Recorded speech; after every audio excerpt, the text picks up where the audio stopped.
They think the man who talks loudest wins. They think the one who moves first, flares hardest, and makes the most noise commands the field. They are wrong. In the true game of power, the loudest is rarely the strongest. He's often the most desperate. Watch closely in any meeting, argument, or negotiation. The calmest man commands the unseen high ground. This is Machiavelli's cold law of mental power. The still mind dominates the storm. Calm is not weakness, it is silent authority.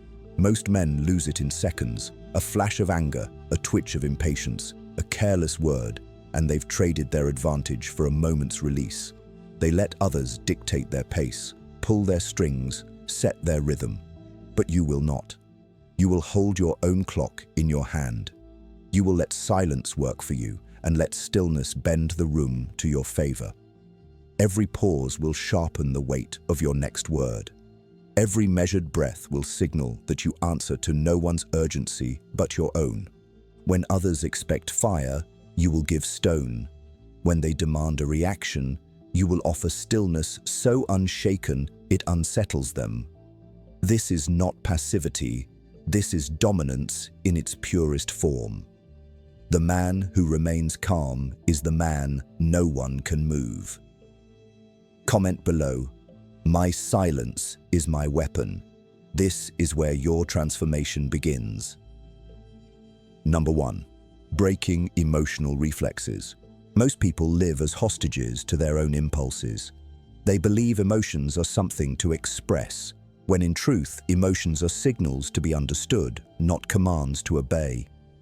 The moment tension rises, they hand over control, snapping back, speaking without thought, making moves they'll regret. That's not strategy, that's surrender.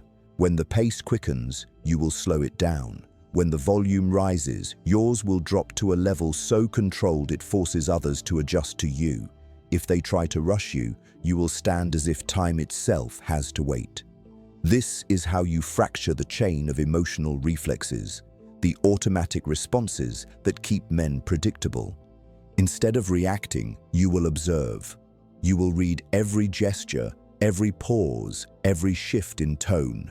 You will see the intent behind the words before the words are even finished. This stillness doesn't just protect you, it gives you an edge. It allows you to answer from a place of clarity instead of chaos. And the man who answers from clarity always dictates the outcome. Your mind is no longer an open field for others to trample. It is a fortress, guarded by patience and sharpened by awareness. Comment below, "I own my tempo." Number 2. The mask of composure. Composure is not just an internal state. It is an image you choose to project. A mask. The man who appears composed, even when pressure mounts, carries an authority that others instinctively respect. In moments of uncertainty, people search for the face that looks most certain, and they will look to you. This mask is not deception in the malicious sense. It is discipline made visible. Your still expression, your measured tone, your controlled posture. They send a message before you speak a word. I am unshaken. Even if the ground shifts beneath you, the mask stays in place, not to hide fear, but to refuse to feed it. The truth is, the mask is not a lie. It is a training ground. The more you wear it, the more your mind begins to match it. Your body tells your mind, "We are steady," and the mind obeys. Over time, the mask and the reality become the same. That's when you become untouchable, because there's nothing left for anyone to see crack. Carry this mask into every interaction. Let it be the first thing they notice and the last thing they forget. Comment below, "My calm commands the room." Number 3. Turning stillness into influence. Stillness is more than self-control. It's a calculated weapon. In a world that moves too quickly, a world addicted to immediate reactions and constant movement, the man who refuses to rush becomes a gravitational force. Others orbit him. They can't explain why, but they feel it, a subtle pull toward his center. His presence is not loud, yet it dominates. This isn't by accident. It's a deliberate choice, repeated until it becomes instinct. When you remain still under pressure, you signal something primal. I am not threatened. The human mind reads calm as power. It assumes that if you can resist the push of urgency, you must know something others don't. In the old courts of politics and in modern boardrooms alike, this trait draws attention without you asking for it. People begin to watch you differently. They listen when you speak, not because you demanded it, but because you earned it through restraint. There's a simple truth most overlook. Constant movement bleeds significance. The more you speak, the easier your words are ignored. The more you move, the easier your actions are forgotten. But when you are selective, when you choose your moments like a sniper chooses his target, every move carries weight. You could speak one sentence in a meeting and have it echo in their minds for days, simply because it was delivered from a foundation of measured stillness. Stillness creates a vacuum. This is the law of presence. When you do not rush to fill the space, others will. And when they rush, they reveal themselves. They expose their intentions, their strategy, their pressure points. In negotiations, this is invaluable. Your opponent, uncomfortable with your silence, will keep talking, and in doing so, they will hand you exactly the information you need to control the outcome. You won't have to interrupt them. You won't have to force anything. You simply remain unmoved and let them reveal their own hand. There's also the psychological ripple effect. Stillness unnerves people who are addicted to constant validation. When they can't read you, when they can't pull a reaction from you, they start adjusting themselves to your energy. They slow down to your pace without realizing it. And when they start moving at your pace, you are already in control. Influence, in its most refined form, is not about force. It's about alignment, bending others into your rhythm without a single overt command. This kind of influence is not noisy. It doesn't need public displays of dominance or constant reminders of authority. It works in whispers and pauses. It's the way a single glance can halt a conversation, the way a single nod can seal a decision. Stillness gives you the rare power to make moments linger, to make your presence remembered not for what you did in frenzy, but for what you didn't need to do at all. But here's the key. This stillness is not passivity. It's not the stillness of doing nothing. It's the stillness of a drawn bowstring, silent but loaded with potential. You are not disengaged. You are engaged with precision. You are constantly reading, weighing, assessing. The mask of calm does not mean your mind is idle. It means your mind is free from noise, operating at full clarity. This is why those who master stillness rarely need to fight for position. The room adjusts to them. Decisions tilt in their favor because they are perceived as steady, capable, and grounded. And people naturally trust stability over chaos. When two men speak, the one who speaks less but with greater control is the one remembered. In a crisis, the one who remains calm is the one followed. The world is drawn to the figure who is unaffected because in their composure lies the promise of direction. To turn stillness into influence, you must train 3 disciplines. First, discipline of posture. Your body speaks before your mouth does. Shoulders square, spine straight, movements deliberate, every gesture measured, never rushed. The man who moves with purpose communicates control without words.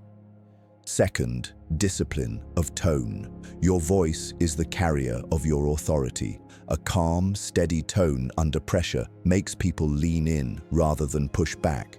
Keep it low, keep it clear, keep it deliberate. Make them wait for your words, and when you give them with finality. Third, discipline of timing. Resist the urge to fill silence. Let it work for you. In the pause between their question and your answer, you gather more than facts. You gather control. That pause says you are not being pulled into their urgency. You are moving on your own terms. When you master these, something changes in the dynamic of every interaction. People stop expecting you to compete for attention. Instead, they begin to measure themselves against you. They unconsciously wonder if they are keeping up with your pace. And when they adjust to you, you've already won the hidden game of influence. Remember, influence built on noise is fragile.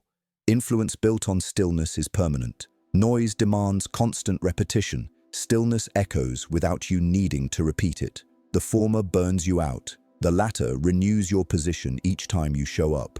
If you can combine stillness with precision, you won't need to assert control. It will be assumed.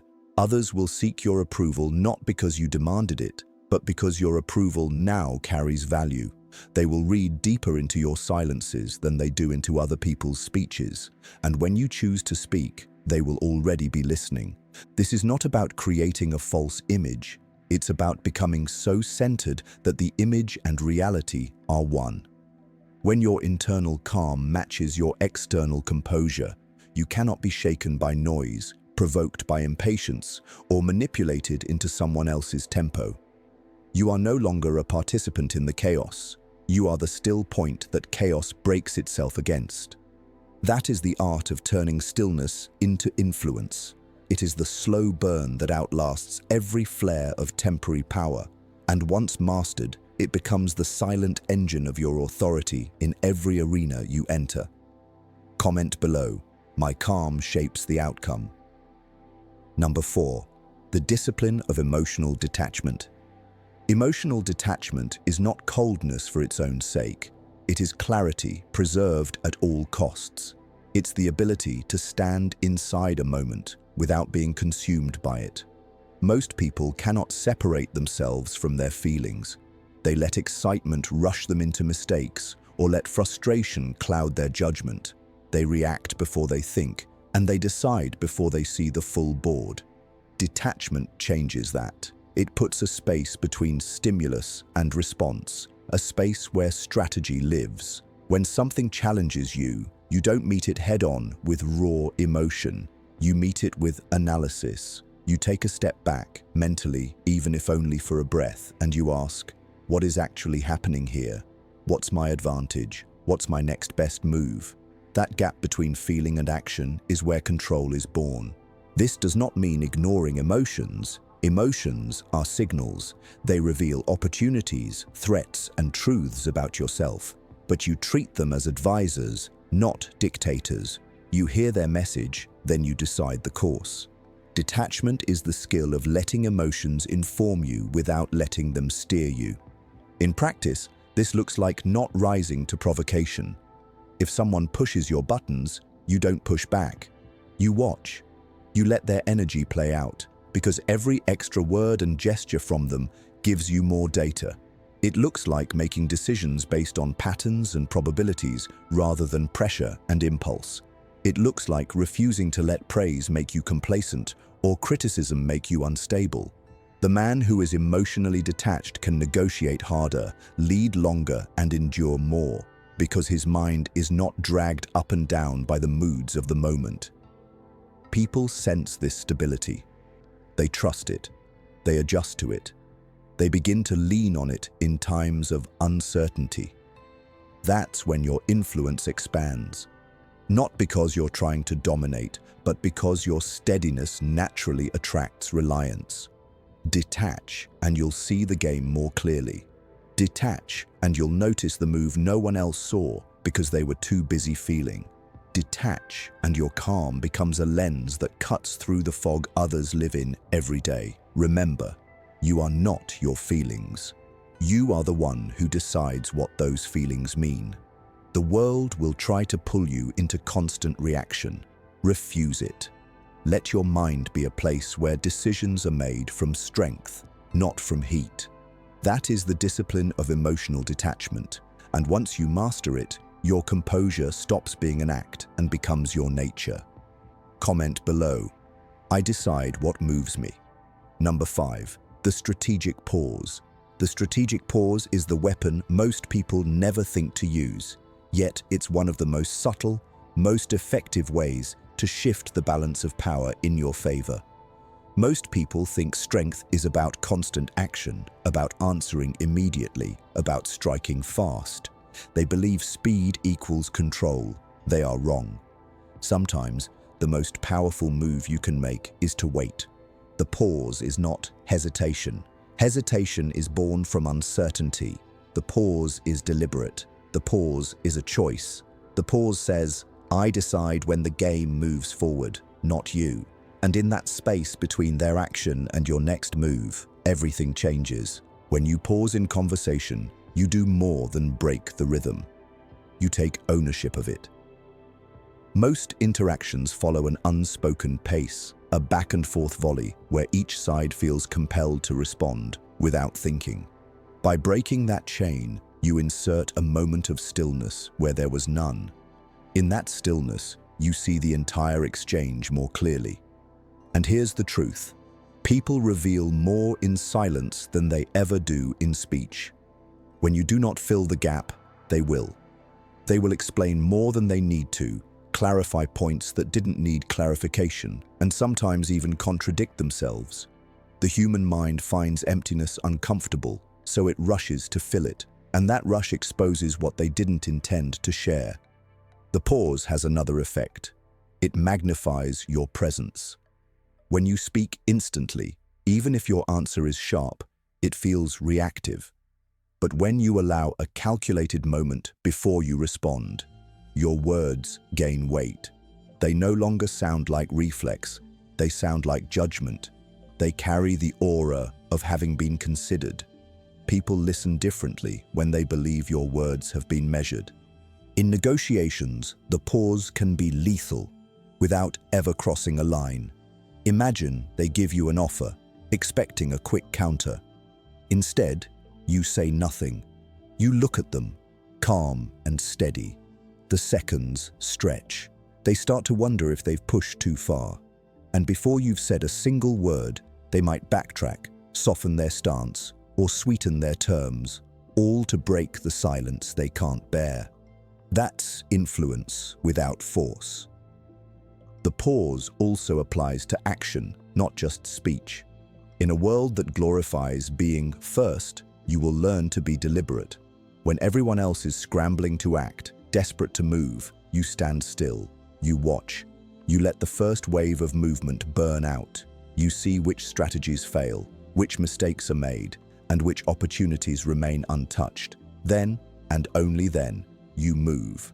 And your move lands with precision, because it is informed, not rushed. But understand, the pause is not a trick to be used mindlessly. It must fit the moment. Too short, and it loses its impact. Too long, and it risks looking like indecision. In high-pressure situations, even 2 or 3 seconds of silence can feel like an eternity to the other person. In slower, drawn-out scenarios, you may take a minute or more before you respond or act. The key is to control that space naturally, without signaling nervousness or uncertainty. Your body language during the pause is as important as the pause itself. Keep your posture steady, shoulders back, face relaxed, eyes steady and present. You are not withdrawing, you are holding the space. The difference is everything. If your pause feels like retreat, it weakens you. If your pause feels like control, it strengthens you. Over time, people will begin to notice. They will feel the weight of your pauses. They will try to interpret them. They will wonder, what is he thinking? What is he waiting for? And here is the Machiavellian beauty. Even when there's no hidden meaning, they will still imagine one. That imagined meaning will often work in your favor. The strategic pause also trains you. It forces you to resist the pull of urgency. It teaches you to create space in your own mind before making a decision. It conditions you to observe more than you speak, to act less but with greater precision. And with every well-placed pause, you reinforce your position as someone who moves only when he chooses to, not when others demand it. Think about history's most respected leaders, negotiators and tacticians. They were rarely the fastest talkers in the room. They were the ones who could wait while others panicked. The ones who could hold silence until it became a tool, not an accident. They understood that control of pace often equals control of outcome. In your own life, begin small. In conversation, when someone asks you a question, resist the impulse to answer instantly. Take a breath. Let them see you thinking. In decisions, stop rushing to act simply because others are acting. Let the dust settle before you choose your move. In conflict, when emotions run high, slow everything down. The one who controls the tempo controls the direction. And remember, the pause is not absence. It is presence, concentrated. It is a statement in itself. I will not be rushed. I will not be pulled. I move on my own time. Comment below. I move on my own time. Number 6. Composure under observation. True composure isn't proven in solitude. Anyone can appear calm when no one is watching. The real test comes when the weight of attention is on you, when the room falls silent and every pair of eyes measures your every move, your every breath, your every word. This is the crucible in which true presence is forged. Observation is its own kind of pressure. It doesn't just test your words, it tests the way you carry yourself in moments that matter. It can be the pressure of an audience during a presentation, the quiet focus of a negotiation table, or the steady gaze of an opponent across a debate. The common thread is that you know you are being evaluated, even if no one says it outright. This pressure reveals a lot about people. Some shrink under it. Their speech quickens, their breathing shifts, their posture caves slightly without them realizing. Others overcompensate, speaking too loudly, gesturing too wildly, trying too hard to look confident. Both are forms of being moved by the moment rather than moving the moment yourself. The man who masters composure under observation does something different. He treats attention not as a spotlight that burns, but as a lens that magnifies. He understands that the same attention that can expose weakness can also amplify strength. If you are steady, if you are deliberate, that steadiness becomes larger than life in the minds of those watching. They remember it. They carry it with them. And here's the Machiavellian truth. Perception shapes reality. In leadership, in influence, in negotiation, people often respond not to what is objectively true, but to what they perceive to be true. If you appear unshaken under scrutiny, they begin to assume you are unshaken. That assumption changes how they speak to you, how they negotiate with you, and even how they defer to you. To project composure under observation, you must control both the external and the internal. Externally, it begins with posture. Your body speaks before your mouth does. Stand with shoulders open, chest lifted slightly, and feet grounded. Movements should be economical, not stiff, but intentional. Avoid fidgeting, tapping, or shifting unnecessarily.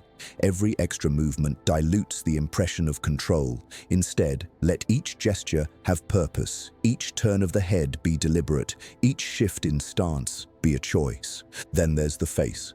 Your expression should be relaxed yet engaged, not blank. That reads as detached or uninterested, but steady. A slight narrowing of the eyes to signal focus, a calm mouth without tension.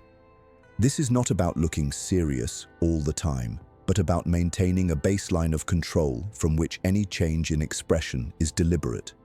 Your voice is just as critical. Under observation, people unconsciously track your tone and pace for signs of instability. Keep your tone measured, never rushed. Use pauses intentionally, as if you own the timing of the exchange. Speak at a volume that is comfortably audible but never strained. This balance communicates certainty without aggression. Internally, the real work is keeping your mind from spiraling into self-consciousness. The reason most people crack under observation isn't because they don't know what to say or do. It's because they start thinking about how they look, saying or doing it.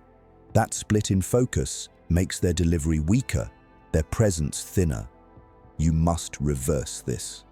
When you're under observation, focus entirely on the task, the conversation, or the negotiation at hand. Give your attention to the substance, not the performance. Ironically, this deep focus on reality rather than on image creates the strongest image of all.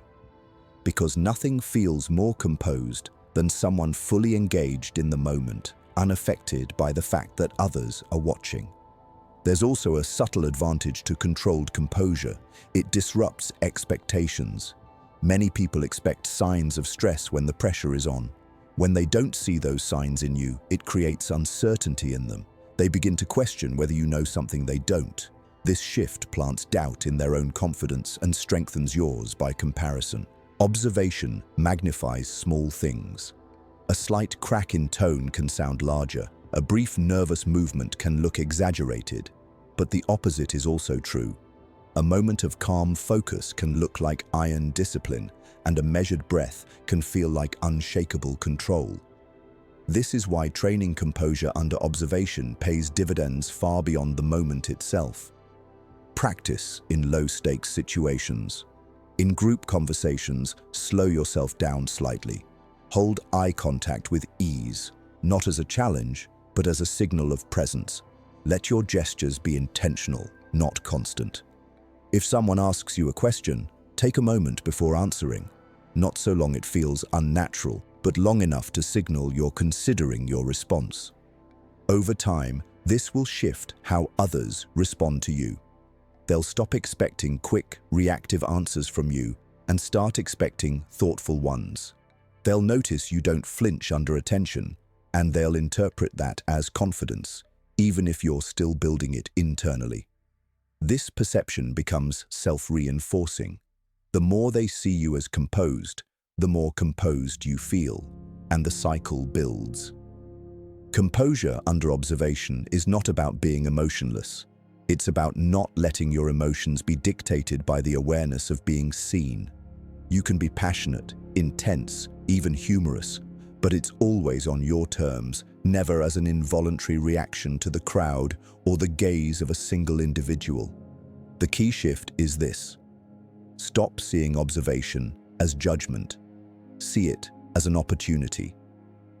Every time you're being watched is a chance to reinforce your steadiness, to show that you move through pressure the same way you move through calm, with control.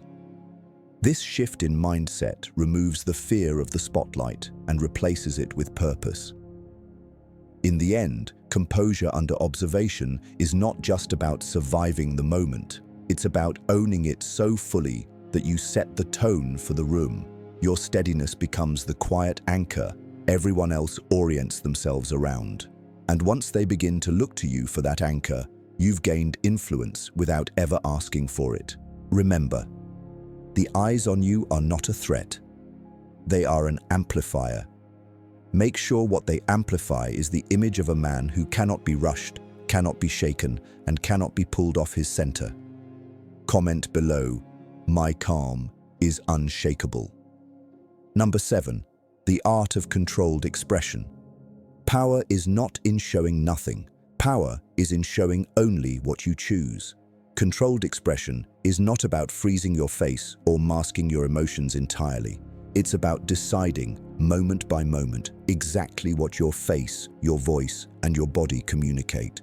Most people are driven by their emotions. They let their faces tell their secrets before their words even arrive. You won't. You'll choose what you display the same way a general chooses his tactics, with precision, purpose, and a clear outcome in mind. Here's the truth: humans are constantly scanning each other's expressions. It's ancient survival wiring. In fractions of a second, we notice a twitch of the eye, a tightening of the jaw, a shift in tone. Most of this scanning happens unconsciously, but it shapes how people feel about you instantly. That means you are always broadcasting something, whether you mean to or not. Controlled expression ensures that what you broadcast is intentional. Let's start with the face. Think of it as the frame through which all your words and actions will be judged. Keep it relaxed, but alert. A frozen, stone-like face communicates defensiveness or detachment. A face that changes too much signals instability. You want a steady baseline, a calm, engaged look that feels grounded. This baseline is your anchor. From it, any shift becomes noticeable and therefore powerful. If you decide to smile, it's because it serves the moment. If your expression tightens, it's because you want it to land like a signal. In controlled expression, every change is deliberate. The eyes are your strongest non-verbal weapon. They are the first thing people check when they want to know if you mean what you say. Maintain steady, unforced eye contact when you want to signal presence. Don't stare in aggression, but let your gaze rest naturally. Break eye contact deliberately when you want to control the pace or reset the tone. Let your eyes hold slightly longer on moments you want to mark as significant. This tells the other person that you've tagged their words, their action, or their position for special attention. Avoid darting your eyes around in high-stakes situations. It communicates unease or a lack of certainty. Next, the voice. Controlled expression isn't only visual. It lives in the sound of your words. Keep your tone calm, clear, and unhurried. Let emphasis come from precision, not volume. Raise your tone slightly when you want to inject energy or urgency, and lower it when you want to command attention. Speak at a pace that is comfortable to you, not one that's dictated by the other person's rhythm. And remember this, silence between phrases can be as powerful as the phrases themselves. A pause after a key statement doesn't just give others time to process, it forces them to. The body completes the picture. Movements should be economical. Avoid restless gestures, tapping, shifting, or overusing your hands. Let your gestures punctuate your words instead of carrying them. This does two things. It prevents you from signaling nervousness, and it makes every movement you do make more significant. If you lean in, it means something. If you step back, it means something. The fewer unnecessary movements you make, the more deliberate the necessary ones become. Controlled expression is not about becoming robotic. It's about having range, but using that range with control. You can laugh, you can show concern, you can display intensity, but you do it because it serves your intention, not because the moment forced it out of you. This creates a powerful form of unpredictability. Others can't read you unless you allow it, and when they can't read you, they proceed with caution. They second-guess their own approach. They try to anticipate you, and in trying, they slow down, giving you control of the pace. The deeper advantage is psychological. When people can't predict your reactions, they become more careful with their words. They reveal less impulsively. They check themselves before overstepping. They start unconsciously matching your level of control. In doing so, they've already shifted into your frame, and once they're in your frame, you own the dynamic. Training this skill starts with awareness. In low-stakes situations, pay close attention to your facial muscles, your breathing, and your posture. Notice what changes when you feel challenged or excited. Do your eyebrows lift? Does your voice speed up? Does your head tilt in a way that reveals uncertainty? Once you spot these patterns, you can begin replacing them with deliberate choices. From there, practice deliberate shifts. If you normally react to something surprising with wide eyes or a quick laugh, try responding instead with a steady gaze and a small, controlled smile. If you usually frown immediately at something you dislike, try holding a neutral expression until you've decided whether showing disapproval benefits you. Over time, you'll find yourself able to shift expression not in reaction to others, but in a way that directs them. Imagine a negotiation where you've been silent for a moment. They make an offer. Instead of rushing to respond, you let the silence hang, then slowly allow a faint smile to form. Not approval, not mockery, but ambiguity. That one move can make them question whether they've gone too far or whether they've just opened a door you can walk through. Or picture a tense exchange where your opponent is expecting you to flare up. Instead, you keep your face calm, your eyes steady, and your voice even. their strategy loses its target and they're forced to recalibrate. These are not accidents, they're micro-strategies that turn your own presence into a controlled instrument. The highest form of controlled expression is when your external signals match your internal strategy.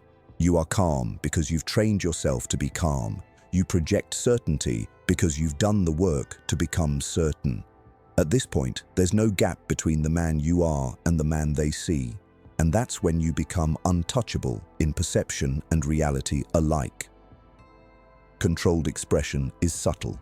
It will rarely draw direct praise or recognition. People may not even consciously notice what you're doing, but they will feel it.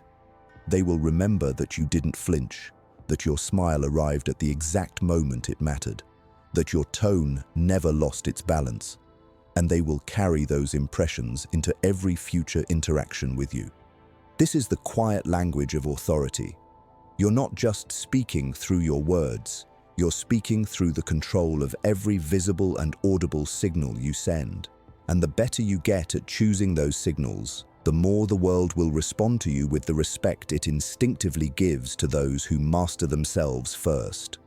Comment below, I choose what they see. Number 8. The calm that commands respect. There is a kind of calm that's polite, and there is a kind of calm that dominates. The first earns a nod. The second earns silence from the room. You are not here to cultivate a pleasant calm. You are here to forge the kind that commands respect without ever asking for it. Respect built on noise fades when the noise stops. Respect built on fear collapses when fear is removed. But respect built on an unshakable center, the calm that does not bend under pressure, becomes a constant. People may not agree with you, they may not even like you, but they will recognize that you stand firm in a way most cannot. This calm is not passive, it does not retreat, it is active presence. It means that whether you're in the middle of chaos or in the focus of a quiet decision, your breathing, your tone, and your movements are under your control. You are not untouched because nothing happens to you. You are untouched because no matter what happens, you remain the same. The respect this earns is different from admiration. Admiration can be given easily, often based on talent, charm, or even luck. Respect for calm is harder to win. It comes only after people have watched you face moments that would break others and seen you remain composed. It is built in the times when others are expecting you to panic, lash out, or fold, and you don't. There is also a hidden effect. Your calm becomes contagious. In tense situations, people instinctively look for stability. If you can remain steady when others are unraveling, they will begin to mirror your composure. Even those who outrank you in status will unconsciously take their cues from you. That is how calm transforms from a personal strength into a silent form of leadership. This kind of calm doesn't announce itself. It doesn't need to. It works in the quiet details, in the way you respond slower than they expect, in the way your tone stays steady while theirs rises, in the way your body language stays grounded when theirs shifts. These details stack over time, and together they build the image of a person who does not break. But make no mistake, this level of calm requires discipline. You can't fake it for long. You can pretend to be collected for a few minutes, maybe even an hour, but sustained calm comes only from habit. It comes from daily training, controlling your pace when you want to rush, lowering your tone when you want to raise it, sitting still when you want to move. Over time, this becomes who you are, not just what you perform. You begin to notice the change in yourself first. Things that once irritated you no longer move you so easily. Situations that once made you hurry now feel like they slow down in your presence. That's the mark of progress. Not that nothing happens, but that what happens no longer dictates who you are in the moment. To project this calm in a way that commands respect, you must align your inner state with your outer presence. You can't speak of steadiness while your mind is racing. or pretend to be unaffected while your hands betray you. True respect comes when the outside and inside match. And when that match is real, people feel it immediately. They know they are not dealing with an act. In practical terms, this calm changes how you're treated. People pause before interrupting you. They wait for your thoughts instead of talking over you. They measure their words more carefully in your presence. They stop expecting quick reactions from you and start expecting considered ones. And that expectation alone places you in a position of influence. The calm that commands respect is also your defense against provocation. When someone tries to bait you into losing control, they're expecting a reaction. They want to pull you into their frame. By refusing to give it to them, you don't just win the exchange, you dismantle their strategy entirely. And nothing frustrates an opponent more than having no way to pull you off balance. The effect of this calm deepens over time. At first, it simply makes people curious. They notice you don't react the way others do. They might even test you to see if you'll break. When you don't, curiosity turns to recognition. Recognition turns to respect. And respect turns to reliance. Reliance is the highest form of influence calm can earn you. Once people begin to see you as a constant, the one they can look to when things are unclear, they unconsciously place you at the center of their own decision-making process. Even if you're not the loudest voice, your presence becomes part of the equation. This is when you become the anchor. And being the anchor changes the game. Anchors don't chase ships. Ships adjust to the anchor. In the same way, you stop chasing influence. It comes to you. People seek your opinion, not because you demand it, but because your steadiness has made it valuable. They want to know what you think because they know you won't be swayed by the heat of the moment. This calm is not about moving slowly. It's about moving deliberately. It's about letting others know, without telling them, that nothing is going to dictate your pace except you. And when they realize that, they begin to adjust to you. They slow down when you slow down. They speak with more care when you speak with more care. Without force, without orders, you shape the entire atmosphere. The calm that commands respect is rare because it requires two things most people avoid: patience and consistency.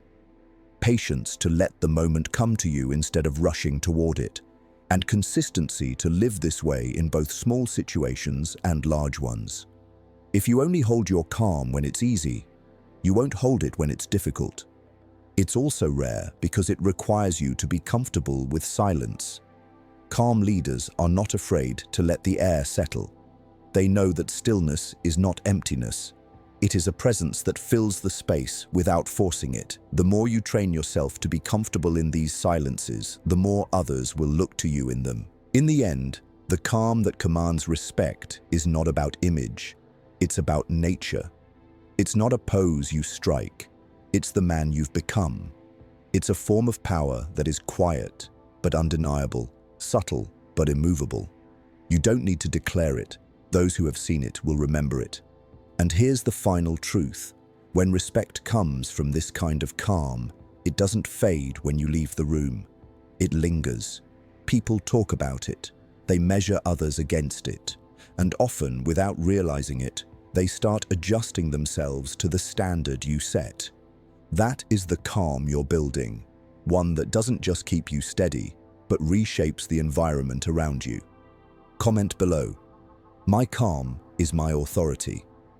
Number 9. The untouchable mind.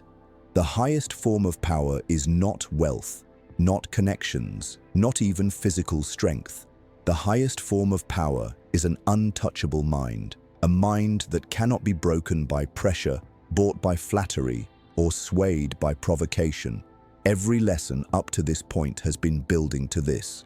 Calm, control, detachment, stillness. All of it leads here.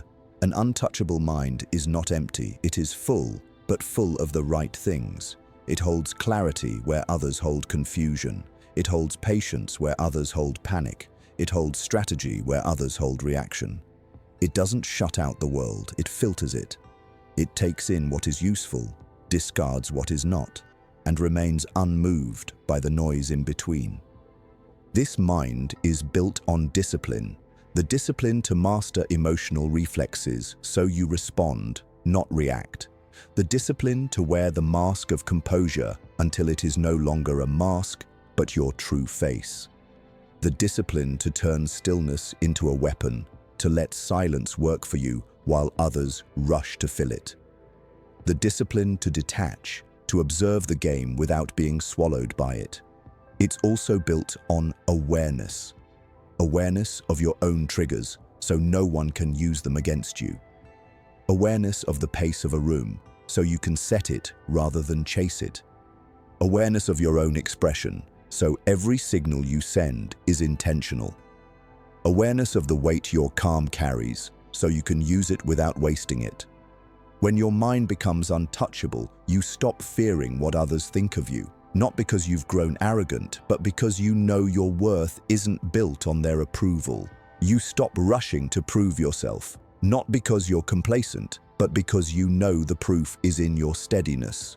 You stop reacting to bait, not because you can't strike back, but because you know when to hold and when to act. This level of control creates a shift. People start to sense that they can't move you the way they move others. They stop trying to push your buttons because they know you decide when and if you'll respond. They approach you differently. They speak to you differently. They measure their words because they know you're measuring them. And here is the quiet truth. An untouchable mind is magnetic. Those who feel unstable want to be near it. Those who live in constant reaction seek to learn from it. Those who think they can break it waste themselves trying. But it's not about being invincible, it's about being unshakable. Invincible means nothing can hurt you.